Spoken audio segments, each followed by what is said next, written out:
A pesar de todas las esperanzas y buenas intenciones, en vez de la plácida vida doméstica que me decía ahora a mí misma que estaba dispuesta a aceptar, los 4 años que pasamos en Jerusalén fueron los más desventurados que he experimentado en mi vida.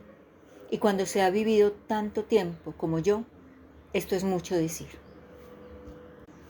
Casi todo salía mal.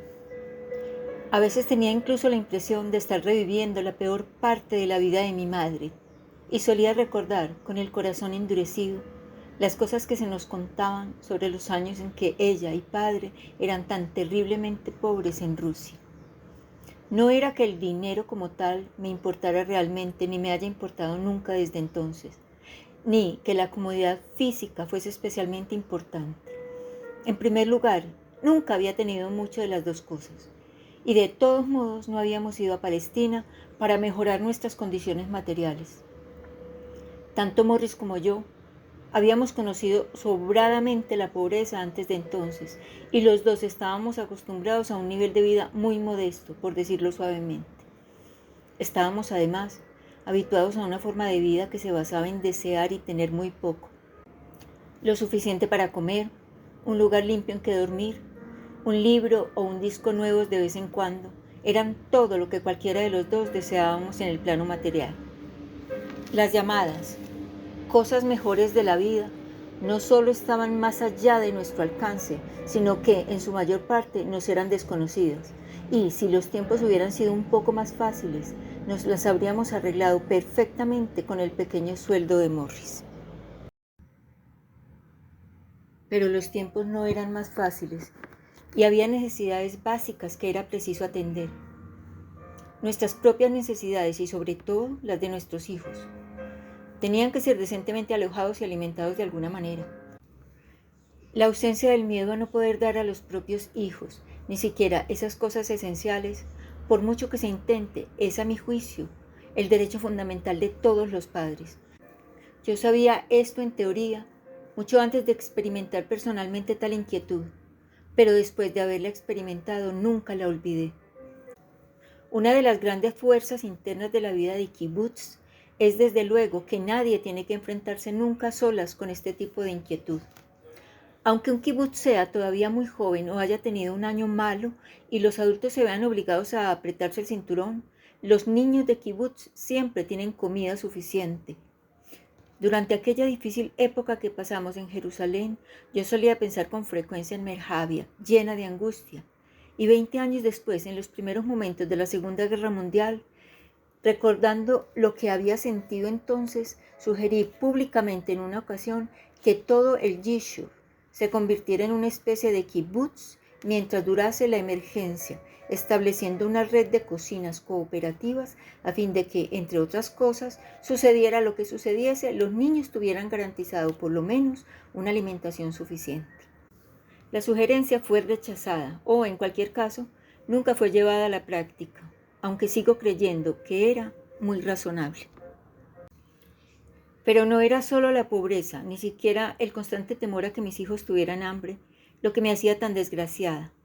Había también mi soledad, la sensación de aislamiento a la que tan poco acostumbrada estaba y el constante sentimiento de que estaba siendo privada precisamente de las cosas que habían motivado mi viaje a Palestina.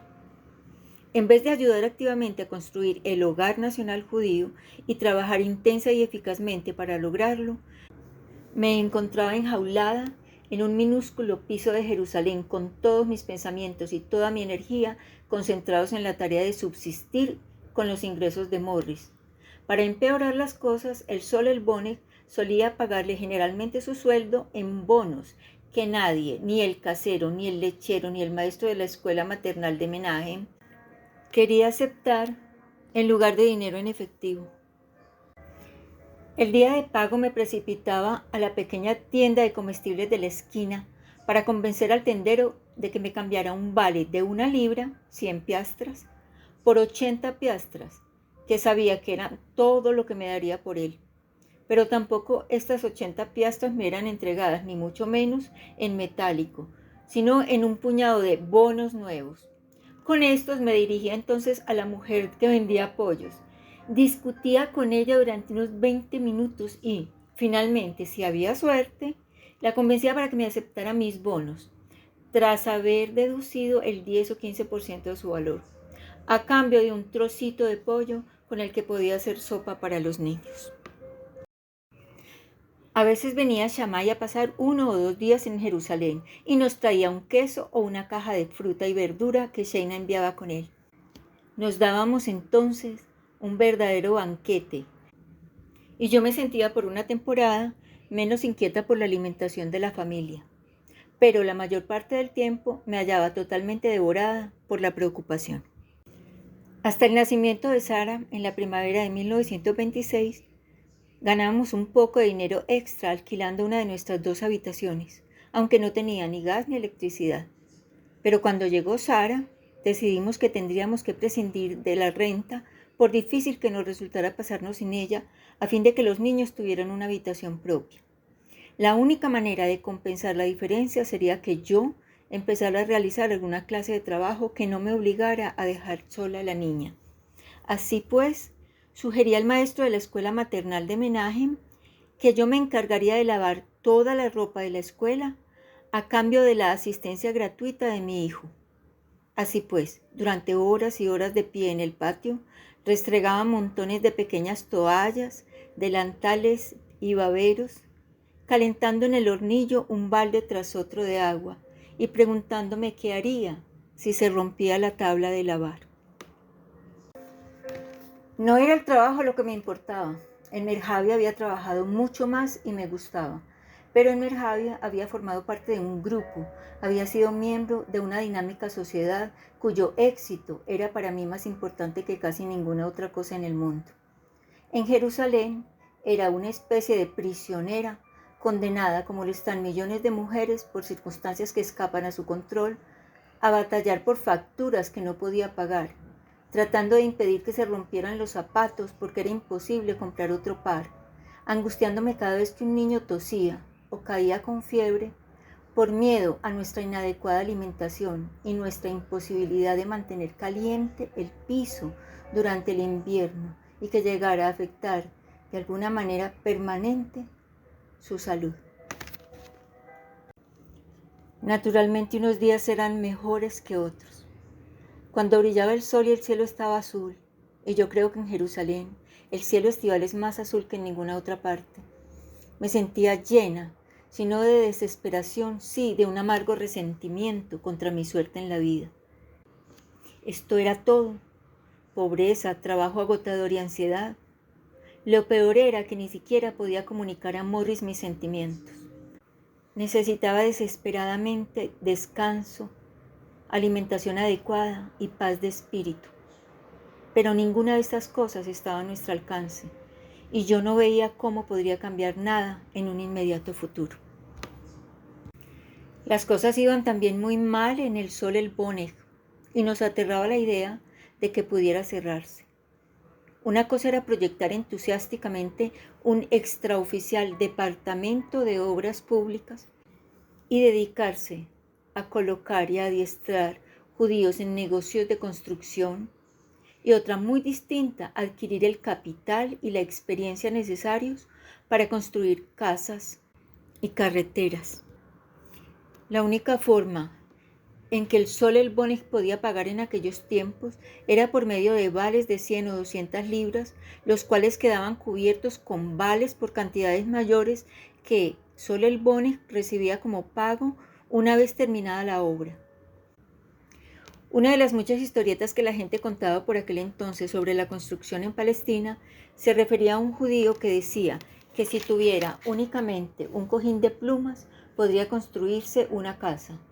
¿Cómo? Muy sencillo, decía. Mira, como puedes vender un buen cojín por 1 libra, con esa libra puedes pagar la cuota de entrada en una sociedad de préstamos, lo cual te dará derecho a un crédito de 10 libras. Con 10 libras en el bolsillo puedes empezar a buscar un buen solar. Una vez que lo hayas encontrado, puedes dirigirte al propietario con tus 10 libras en metálico y, naturalmente, él accederá a recibir el resto en pagarés. Ya eres propietario de un terreno y puedes buscar un contratista y a este le dices: tengo un solar, construya una casa en él. Lo único que quiero es un piso para mí y mi familia. pero no había nada divertido en lo que yo sentía. A veces venía a verme Regina, que trabajaba entonces en las oficinas del Ejecutivo Sionista en Jerusalén, y mientras yo limpiaba con mal humor la casa, escuchaba todas mis penas y trataba de animarme. Desde luego, cuando escribía a mis padres, trazaba un cuadro muy distinto de nuestra vida, y por otra parte, procuraba evitar que Sheina supiera lo mal que iba todo, aunque no creo que la engañase en absoluto.